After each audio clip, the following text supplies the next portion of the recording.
estava conversando com o pastor Márcio a respeito do tema da mensagem de hoje, que é justamente saúde emocional. E estou aqui falando a respeito de saúde emocional, por isso que eu bem engraçadinho. Que o Senhor nos abençoe, que o Espírito Santo tenha total liberdade de agir no nosso meio nessa tarde, em nome de Jesus. Bom, esse mês de janeiro ele é conhecido como o mês da conscientização. É eu não digo uma data, mas é novo isso, o Janeiro Branco, que é justamente fala a respeito da saúde emocional. Eu gosto muito da apresentação do pastor Juarez, quando ele pergunta para a igreja se vocês estão bem. E essa pergunta, para mim, ela revela que o cuidado, o apreço que ele tem pela igreja. Há uma frase no livro do Pequeno Príncipe, o autor é Saint-Exupéry, que ele diz que tu te tornas eternamente responsável por aquilo que cativas. E Hernandes Dias Lopes, ele traz essa frase para o nosso contexto de igreja, que tu te tornas responsável por aquilo que perguntas. Uma frase que a gente usa no nosso dia a dia, muitas vezes até para fugir de assunto, ou, tá tudo bem contigo? E sequer paramos realmente para ouvir a resposta, ou sequer damos o valor para essa pergunta. E eu torno a perguntar para vocês hoje, vocês estão bem?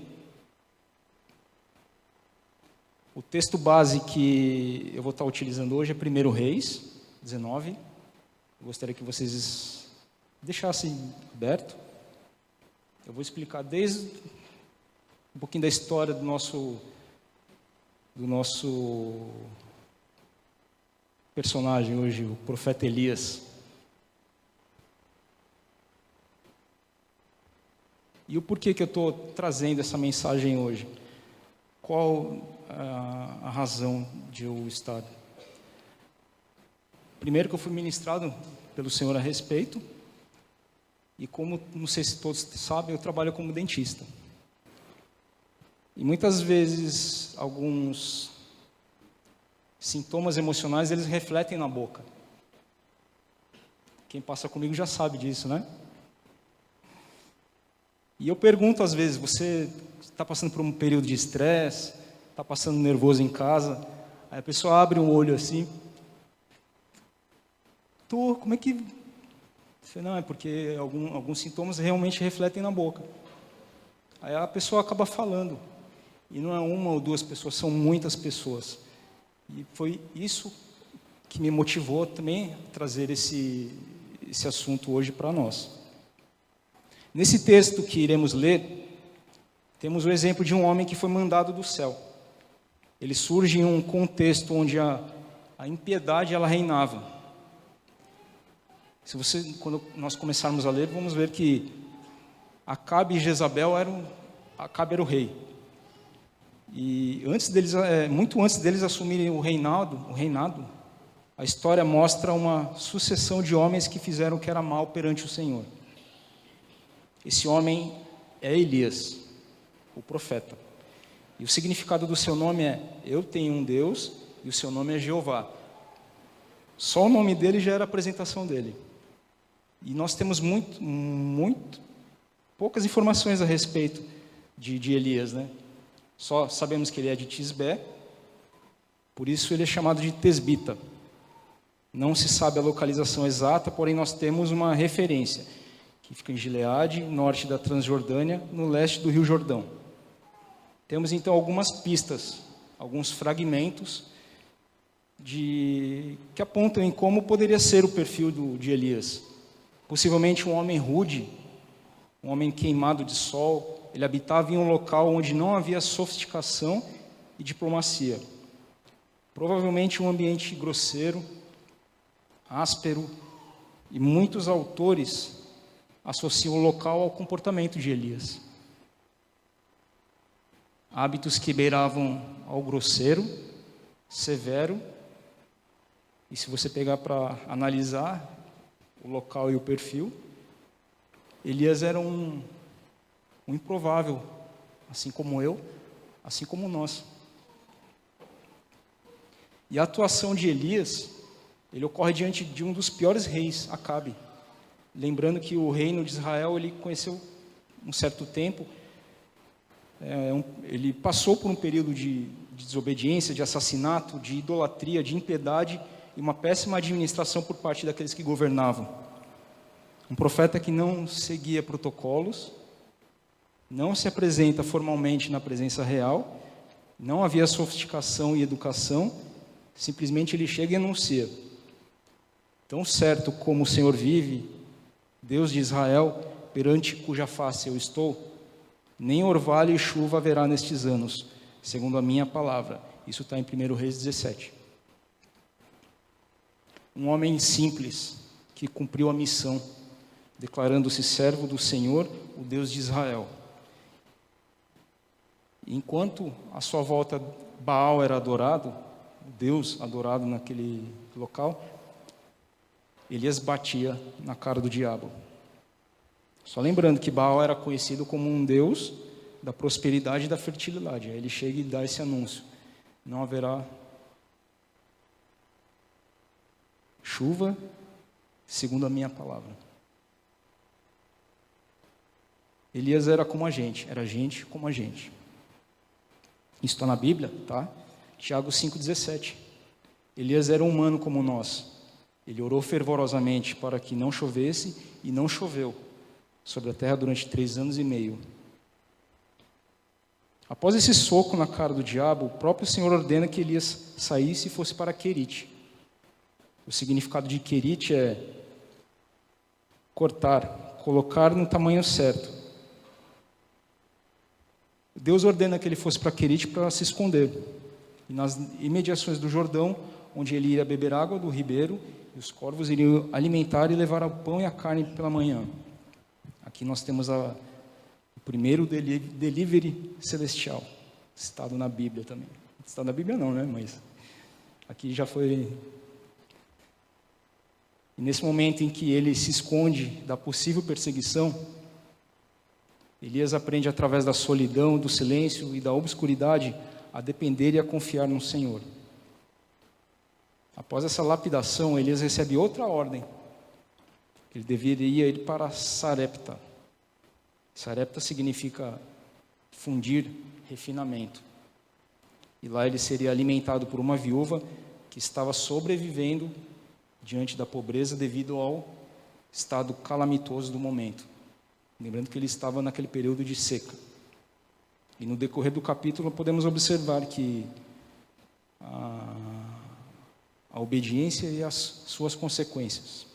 Elias sabia o Deus que ele servia e incentivou a mulher a confiar e a obedecer, pois Deus realizaria o milagre. 1 Reis 17, 15 e 16, ela foi e fez conforme Elias lhe dissera. E aconteceu que a comida durou todos os dias para Elias e para a mulher e sua família, pois a farinha na vasilha não se acabou e o azeite da botija não se secou, conforme a palavra do Senhor proferida por Elias. Então ela estava com medo. Quando ele chegou, ele se apresentou, ele pediu água, ele pediu alimento, e ela falou que ela não tinha, o que ela tinha era somente para ela comer e morrer. E Elias, através da palavra dele, né, que ele proferiu para aquela mulher, ele incentivou ela a crer no Deus que ele servia. Outra ação milagrosa ocorrida nesse mesmo episódio foi o filho dessa velha senhora que veio a falecer devido a uma doença grave. E através do clamor do profeta, o Senhor atendeu a voz de Elias. A vida do menino foi restituída. Observamos aqui 2 situações críticas: a fome e a morte do garoto. E somente através do milagre. Somente através do milagre que houve a solução para isso. Circunstâncias que estavam absolutamente fora do controle do homem, fora do controle de Elias. O Senhor foi fiel a Elias. E qual é a lição que nós aprendemos nesse episódio? Elias ele nos ensina onde devemos apresentar essas situações e devemos nos colocar à sombra de Deus, entregando tudo a Ele, prostrando-se diante dEle, pedindo a sua intervenção, confiando plenamente em sua soberania e não confiar em nossos próprios entendimentos. E aqui eu gostaria de que guardássemos um princípio, seja quais forem a situação que você esteja vivendo, que permanecêssemos no Senhor. Confiem no seu imenso poder. Nós acabamos de cantar aqui quão grande é o nosso Deus. Testemunho do Léo. O Senhor foi fiel, o Senhor, apesar dele ser engraçadinho, mas ele é fiel.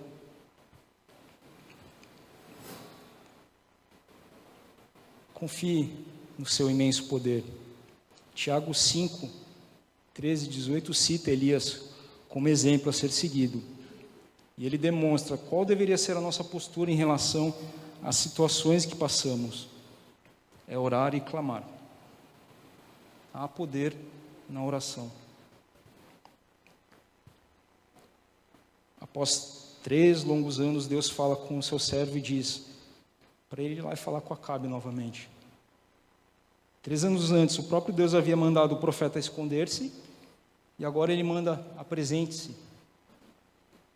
3 anos antes, o Senhor havia dito que não choveria, agora ele pede para Elias ir apresentar-se a Acabe e falar: vai chover. Tente imaginar a cena: 3 anos sem chuva em todo Israel, o cheiro de morte que pairava no ar, e com toda certeza aquele rei ele despejava a culpa desse estado calamitoso a Elias. Tanto que ele chama Elias de: és tu o perturbador de Israel? Mas ele responde: o perturbador de Israel és tu que serve a Baal. Elias atinge o auge do seu ministério profético quando estava diante dos adoradores de Baal e Azerá. Ao todo, 850 profetas que desafiaram o Deus de Israel para saber quem realmente era o Deus verdadeiro. Elias estava sozinho e foi tremendamente ousado e usado por Deus para que os profetas de Baal fossem exterminados e eliminados. Deus se manifestou de maneira extraordinária naquele dia em que Israel experimentou um grande avivamento espiritual. E após 3 anos de uma seca intensa, Elias subiu ao monte Carmelo para clamar, e novamente a mão do Senhor veio sobre Elias e caiu uma grande chuva. Por que eu dei essa grande introdução? Que é justamente para entendermos como foi o tratar de Deus na vida de Elias. Elias foi tratado em Querite, foi alimentado pelo Senhor, acabaram os recursos, ele foi mandado para Sarepta. Lá ele também foi alimentado pelo Senhor através de uma viúva pobre.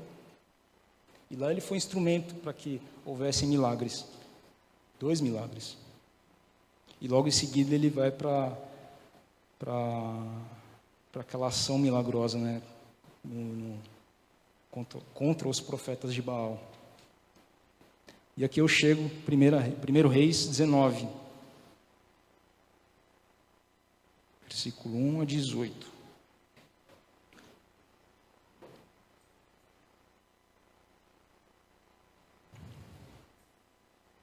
Vamos orar? Senhor, muito obrigado, Pai, pelo Teu cuidado, como nós cantamos aqui, quão grande és Tu, cuidado do Senhor por nós, pelas nossas vidas, um Deus que criou o universo, Ele se importa com cada um aqui. E eu peço em nome de Jesus que, embora seja uma palavra à igreja, ao coletivo, que o Teu Espírito Santo tenha total liberdade de ministrar e fazer aquilo que precisa em nosso meio, em nome de Jesus, Pai. Ajuda-nos a ter um caráter semelhante ao Teu, em nome de Jesus, Pai. Amém. Bom, 1 Reis 19, versículo 1 a 18.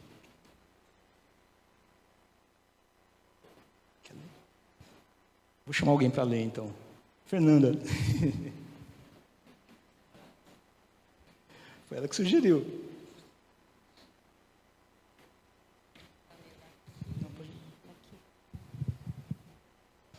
Ora, Acabe contou a Jezabel tudo o que Elias tinha feito e como havia matado todos aqueles profetas à espada.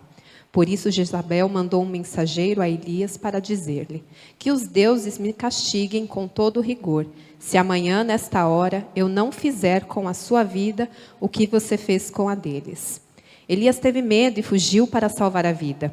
Em Berseba de Judá, ele deixou o seu servo e entrou no deserto, caminhando um dia. Chegou a pé de Giesta, sentou-se debaixo dele e orou, pedindo a morte. Já tive o bastante, Senhor. Tira a minha vida. Não sou melhor do que os meus antepassados. Depois, se deitou debaixo da árvore e dormiu. De repente, um anjo tocou nele e disse: levanta-se e coma. Elias olhou ao redor e ali, junto à sua cabeça, havia um pão assado sobre brasas quentes e um jarro de água. Ele comeu, bebeu e deitou-se de novo. O anjo do Senhor voltou, tocou nele e disse: levanta-se e coma, pois a sua viagem será muito longa. Então ele se levantou, comeu e bebeu. Fortalecido com aquela comida, viajou 40 dias e 40 noites, até chegar a Horebe, o monte de Deus. Ali entrou numa caverna e passou a noite. E a palavra do Senhor veio a ele: o que você está fazendo aqui, Elias? Ele respondeu: tenho sido muito zeloso pelo Senhor, o Deus dos exércitos. Os israelitas rejeitaram a tua aliança, quebraram os teus altares e mataram os teus profetas à espada. Sou o único que sobrou, e agora também estão procurando matar-me. O Senhor lhe disse: saia e fique no monte, na presença do Senhor, pois o Senhor vai passar. Então veio um vento fortíssimo que separou os montes e esmigalhou as rochas diante do Senhor. Mas o Senhor não estava no vento. Depois do vento, houve um terremoto, mas o Senhor não estava no terremoto. Depois do terremoto, houve um fogo, mas o Senhor não estava nele. E depois do fogo, houve um murmúrio de uma brisa suave. Quando Elias ouviu, puxou a capa para cobrir o rosto, saiu e ficou à entrada da caverna. E uma voz lhe perguntou: o que você está fazendo aqui, Elias? Ele respondeu: tenho sido muito zeloso pelo Senhor, o Deus dos exércitos. Os israelitas rejeitaram a tua aliança, quebraram os teus altares e mataram os teus profetas à espada. Sou o único que sobrou, e agora também estão procurando matar-me. O Senhor lhe disse: volte pelo caminho por onde veio, e vá ao deserto de Damasco. Chegando lá, unja Azael como rei da Síria. Unja também Jeú, filho de Nimsi, como rei de Israel. E unja Eliseu, filho de Safate, de Abel-Meolá, para suceder a você como profeta. Jeú matará todo aquele que escapar da espada de Azael, e Eliseu matará todo aquele que escapar da espada de Jeú. No entanto, fiz sobrar 7.000 em Israel, todos aqueles cujos joelhos não se inclinaram diante de Baal, e todos aqueles cujas bocas não beijaram.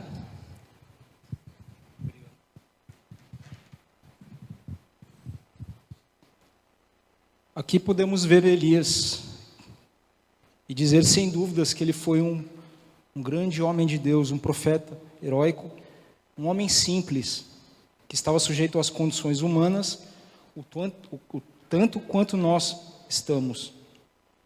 Aqui nós vemos nesse episódio um homem que fora ameaçado por Jezabel, desmotivado, entristecido, com medo, desanimado e com o seu emocional abalado. Não saberíamos dizer se dar um diagnóstico preciso daquilo que ele teria, de uma depressão, uma síndrome de burnout, devido ao estresse, uma crise de ansiedade. A única coisa que nós podemos dizer aqui é que Elias estava sofrendo. Tiago 5,17 diz que Elias era humano como nós somos.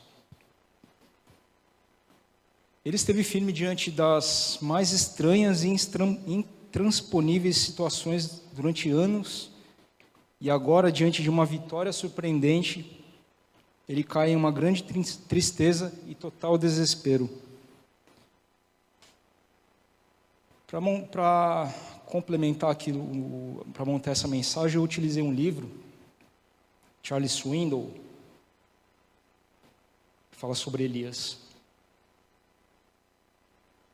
Dona Marli até queria falar, né? Não.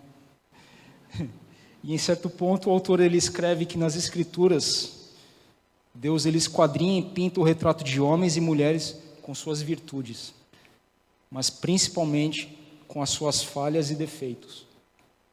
Deus ele não ignora as nossas fraquezas ou esconde a fragilidade do seu servo.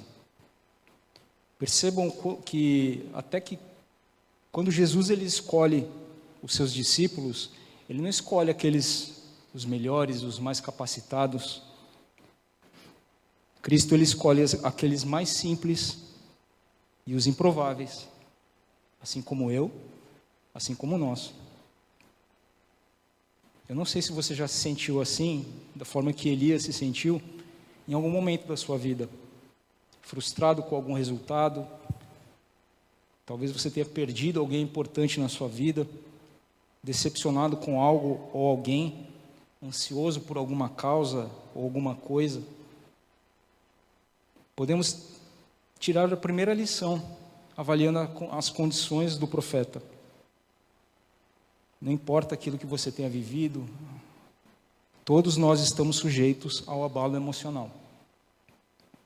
Mesmo que você tenha vivido grandes coisas ou esteja vivendo, podemos estar em Querite, sendo lapidados, em Sarepta, sendo refinado e vendo o milagre do Senhor acontecendo, ou até mesmo no Monte Carmelo, vendo o agir e o milagre acontecendo, ou até mesmo no deserto, vivendo uma tristeza profunda. Precisamos ter em mente uma coisa: o Senhor, Ele jamais abandona o seu povo, e Ele não irá desamparar a sua herança. Salmo 94, 14.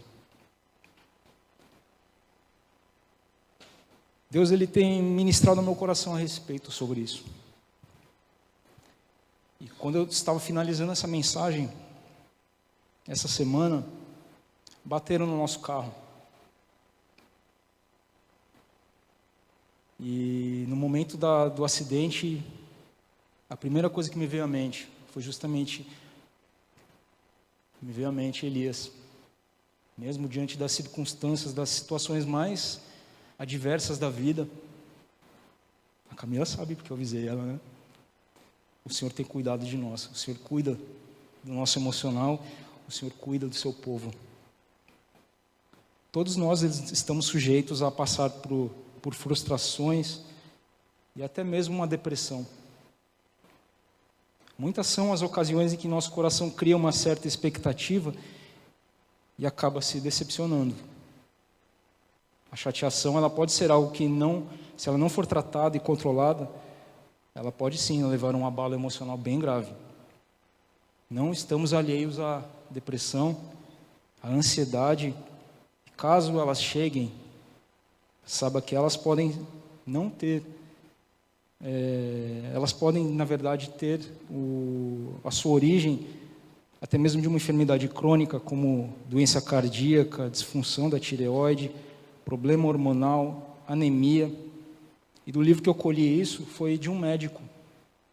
Ele conta a respeito sobre isso, que uma senhora ela estava bem frustrada porque ela estava frequentando uma reunião de oração, ela era assídua na igreja e ela não avançava. E ela decidiu passar pelo médico. Ela falou: poxa, eu vou para a igreja, eu creio em Jesus, eu professo Jesus, mas eu sinto uma tristeza tão profunda. E ele, tá, então vamos fazer a parte, pesquisar o porquê, né, fazer a parte de exames. E aquela senhora, ela estava com problema na tireoide. Então, problemas físicos afetam também o nosso emocional. Outro fator que também influencia em muito são os fatores genéticos. Se você tem algum parente direto que desenvolveu a doença, sem causas específicas, o risco também é muito grande. Outro fator também, fatores externos, que são apontados como os maiores causadores desse distúrbio que incluem fatores sociais, emocionais e culturais. E aqui nesse ponto eu queria dar um pouquinho mais de foco, pois foi comprovado cientificamente que uma espiritualidade disfuncional, desajustada, ela causa e afeta a saúde emocional no corpo de Cristo, na igreja. Uma comunidade que deveria ser vista como terapêutica, ela acaba sendo um instrumento de destruição de emoções. Então aquilo que prega uma barganha com o Senhor, eu sou aquilo que eu tenho, isso é extremamente nocivo para o cristão. Ela destrói a emoção, porque se eu sou aquilo que eu tenho e se eu não tenho, então o Deus que eu sigo também não me ama, ele não se importa comigo. E isso é extremamente nocivo para nós. Portanto, uma igreja cristocêntrica, onde tudo converge para Jesus, que expõe a palavra, uma igreja que aponta para a obra redentora de Jesus, que aponta princípios eternos e verdadeiros, uma comunidade que vive e ensina as práticas habituais que todo cristão deveria ter, essas sim são extremamente benéficas ao corpo de Cristo. Fica aqui 2 orientações para nós como igreja. Está muito alto. É que está me dando um eco para mim aqui. Não? Fica aqui 2 orientações para a igreja. Se você conhece alguém que está dessa forma, não menospreze e sequer diga palavras que possam piorar a situação daquela pessoa, o quadro do enfermo, falando isso é frescura, isso é coisa do diabo, isso é falta de fé.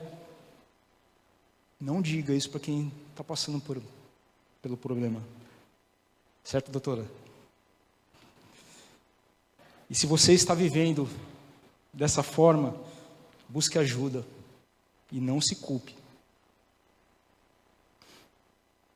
A segunda lição é: aceite o tratamento.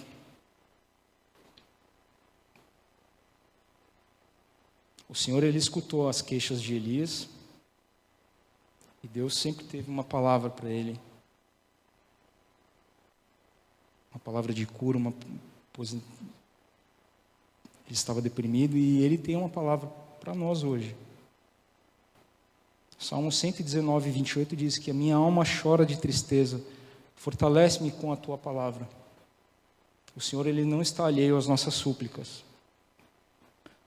Salmo 40, 1 diz: coloquei toda a minha esperança no Senhor, ele se inclinou e ouviu o meu grito de socorro. Aguce os seus ouvidos, abra o seu coração. A palavra realmente ela pode mudar tudo. Estejam atentos às circunstâncias e clamem como fez o salmista. Talvez o seu tratamento seja, sim, buscar um médico, para que você saiba aquilo que está acontecendo no teu organismo, se há algum descontrole hormonal, algum descontrole fisiológico. Você deve sim pesquisar para ver o que está passando no teu corpo. Talvez o seu tratamento seja procurar a doutora Elisa, para que você possa controlar e organizar os seus sentimentos, as suas emoções. Mas, como já dissemos, busque ajuda. Não passe sozinho. Aqui na igreja nós temos muitas pessoas que estão estudando. São psicólogos, são conselheiros. Procure essas pessoas. Busque ajuda. Busque ajuda da ciência, mas também não deixe de buscar o Deus que criou a ciência. Temos então um tratar de Deus na vida de Elias. Elias ele foi alimentado, versículos 5 e 6, através do anjo do Senhor, e teve um sono restaurador. Em seguida, o próprio Deus recomendou que ele seguisse a caminhada.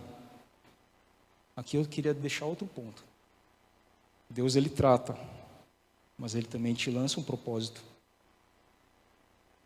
2 Coríntios 13, 2 Coríntios 1, 3, 4, diz que bendito seja o Deus Pai de nosso Senhor Jesus Cristo, Pai das misericórdias e Deus de toda a consolação, que nos consola em todas as nossas tribulações, para que a consolação que recebemos de Deus possamos consolar aqueles que estão passando por tribulação. Aqui é só uma curiosidade. Em hospitais, um dos protocolos de tratamento para quem tenta o suicídio, a primeira coisa é, claro, colhe sangue e tudo, para ver se não está sob efeito de alguma coisa, mas é dar um bom prato de comida.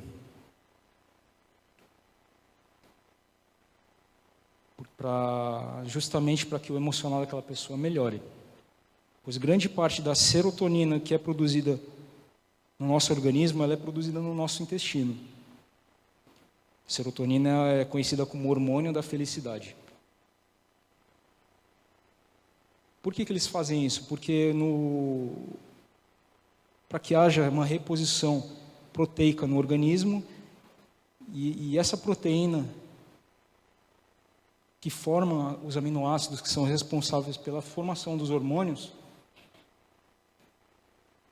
é justamente no alimento que a pessoa vai acabar ingerindo. Portanto, a proteína é muito importante para a formação da serotonina. E aqui deixa uma... A Fernanda fala que eu não sei contar piada, né? Não? Eu coloquei aqui, mas... Portanto, faça um churrasco e seja feliz. E chamem os pastores. Gostou, né, pastor? E outro ponto que destacamos é o Senhor proporcionando a Elias uma satisfação ambiental. Primeiro ele alimenta, depois ele traz uma satisfação ambiental. Elias ele foi tirado do deserto e levado a Horebe, o Monte Sinai. A mudança de ambiente, ela é extremamente importante para quem está passando por um momento de aflição, seja lá a causa qual for. Especialmente para a pessoa que está passando pelo problema, né? Permanecer em um ambiente hostil, estressante, opressivo, é extremamente desgastante e minam a disposição até dos mais otimistas dos homens. Eu não sei se você tem passado por estresse, seja lá qual for o ambiente que você está. Eu gostaria de dar umas pequenas dicas durante a mensagem. Modifique a sua rotina, trabalhe menos, se possível, tire férias e descanse, viva a infância dos seus filhos, aproveite o seu casamento, vá à igreja ao domingo, louve ao Senhor, busque ao Senhor de todo o teu coração, vá às células, compartilhe aquilo que o Senhor tem feito na sua vida. Não que a rotina não seja importante, a nossa vida é feita de rotinas, né? Mas às vezes mudar algumas coisas, principalmente quando algo nos afeta diretamente, abalando o nosso emocional, é de extrema importância você mudar a sua rotina. Outro ponto que o Senhor fez na vida de Elias foi providenciar a satisfação espiritual de Elias. Versículos 10 e 12. O profeta ele precisou ser encorajado, pois sentia-se sozinho. E em nenhum momento o Senhor repreendeu Elias, que estava desanimado. Ao contrário, Deus o chama pelo nome e incentiva a sair da caverna, como se o próprio Senhor dissesse: saia e fique na minha presença. Mantenha os seus olhos em mim, Elias.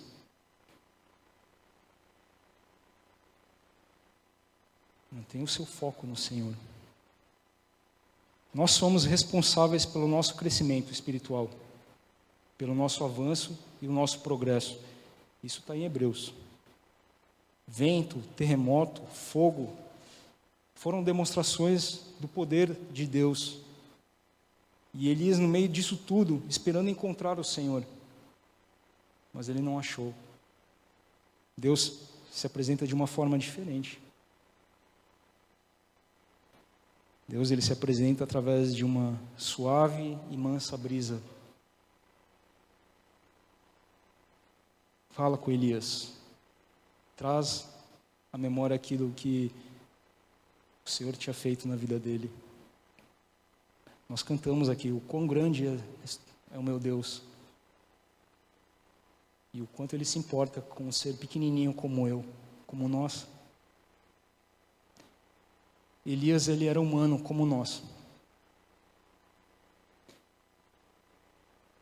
Observe ao estudar o texto que em todos os processos de restauração, o Senhor, ele trata Elias com todo amor e logo em seguida ele aponta assim um propósito. Elias estava cansado, tinha um sentimento de fracasso. E surpreendentemente, após as suas queixas e murmúrios, o Senhor foi e deu mais trabalho a ele. Uma grande missão onde ele iria ungir reis e profetas, inclusive influenciar a história do seu povo e o futuro das nações. Aceite o tratamento e esteja preparado para o verdadeiro propósito. Mas entenda que João 15, 5 e 6, sem Cristo nós não podemos fazer nada. Se não permanecermos nele, seremos lançados fora. Permaneçam na presença do Senhor, pois Ele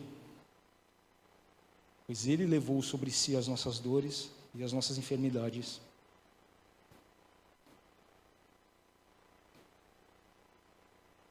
E aqui uma lição que mexeu bastante comigo, que é: você não está sozinho. Elias estava passou por tudo aquilo que nós dissemos na introdução do assunto, e mesmo após isso tudo ele sentiu-se sozinho. Ele estava deprimido e buscava a solidão, e essa é uma característica de quem está passando por um problema emocional. Ele tenta isolar-se.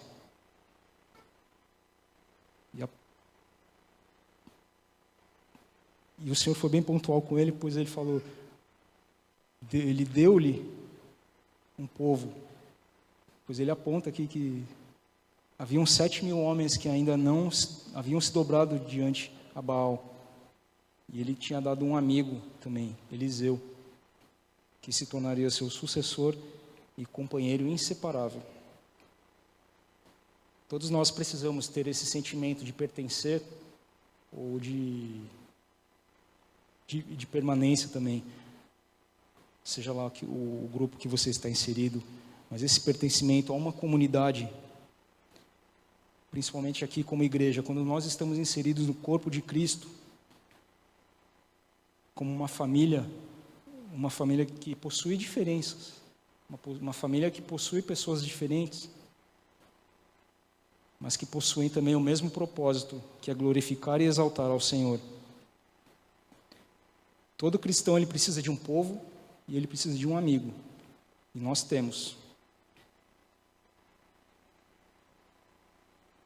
Se você olhar para o seu lado, você vai ver. O povo que o Senhor colocou ao seu lado. Se você olhar as mensagens do WhatsApp, você sabe que você tem um amigo para que você pode compartilhar a sua vida. Não sei onde está o João aqui. O João está aqui. Um grande amigo. Nós precisamos, sim, de um amigo. E eu estava conversando com o Romildo esses dias no consultório sobre a necessidade de termos alguém do nosso lado para compartilhar aquilo que estamos vivendo. Não só as coisas boas das nossas vidas,